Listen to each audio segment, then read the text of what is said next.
Now we'll see the implementation of the operation deleting a node to the right of the key. The return type of the function is node star.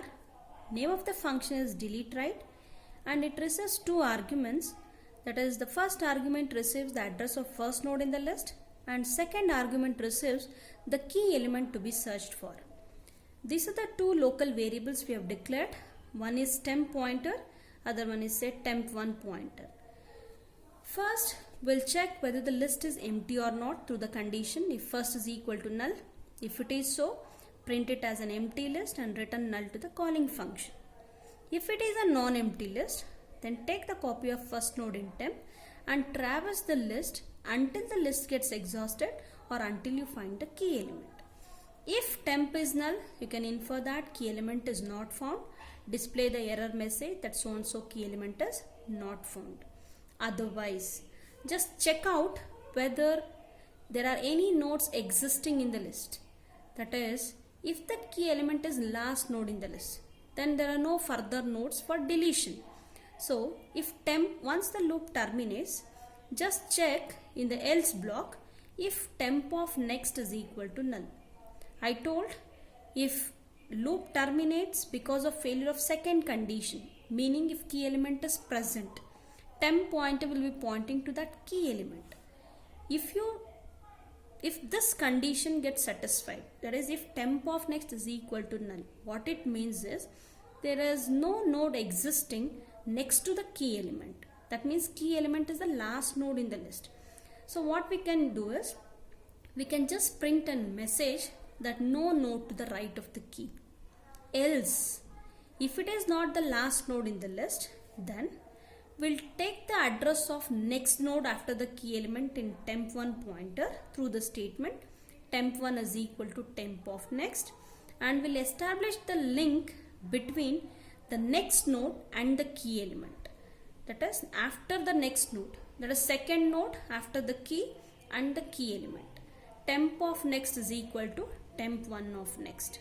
Then we'll display the message node to the right of the key is deleted, and we'll deallocate the memory which is next to the key element using the function free of temp1. And finally, once that is if else, either if or else block is executed, control comes to this statement where we are going to return the address of first node to the calling function. We'll see how this code works for different cases. The first case is an empty list case. This is how we are representing diagrammatically. This we have handled with the condition if first is equal to null, print empty list and return null. If list is not empty, and the second case is key not found case we have considered, where assume there are two nodes in the list and key is 23. You can see key is not present. For this case, temp pointer will be null. So we have tested the condition once the loop terminates. If temp is null, key element is not found. Another case is key is the last node in the list. Assume there are two nodes in the list with the information 62 and 14, and key is 14, the last node information. If this is so, once the while loop terminates, temp pointer will be pointing to the key element. You can observe here in the code, in the else block, we have first tested if temp of next is equal to null. Yes, it is true. Temp of next is null. That means there are no further nodes in the list for deletion. So what we can do is we have just printed an error message, no node to the right of the key element. This is the third case we can consider.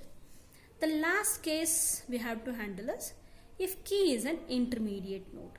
Say for example, assume there are four nodes in the list, 8, 11, 2 and 19 are the information.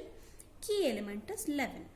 So once the while loop terminates, where the key element will be pointing to, where temp pointer will be pointing to, it points to the key element, right?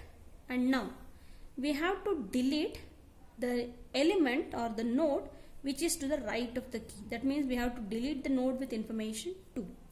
How to delete it? Take the address of next node in another variable, say temp1.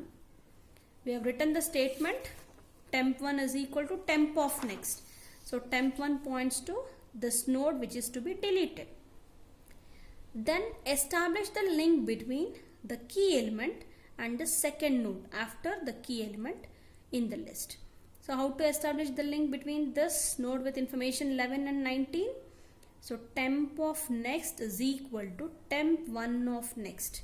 We are writing the statement temp of next is equal to temp1 of next. Correct? So it establishes the link between the key element and the next node after this node, right? And after this, we'll deallocate the memory using free function free of temp1 and we'll return the address of first node to the calling function. So this is how this code, that is deleting a node to the right of the key, works.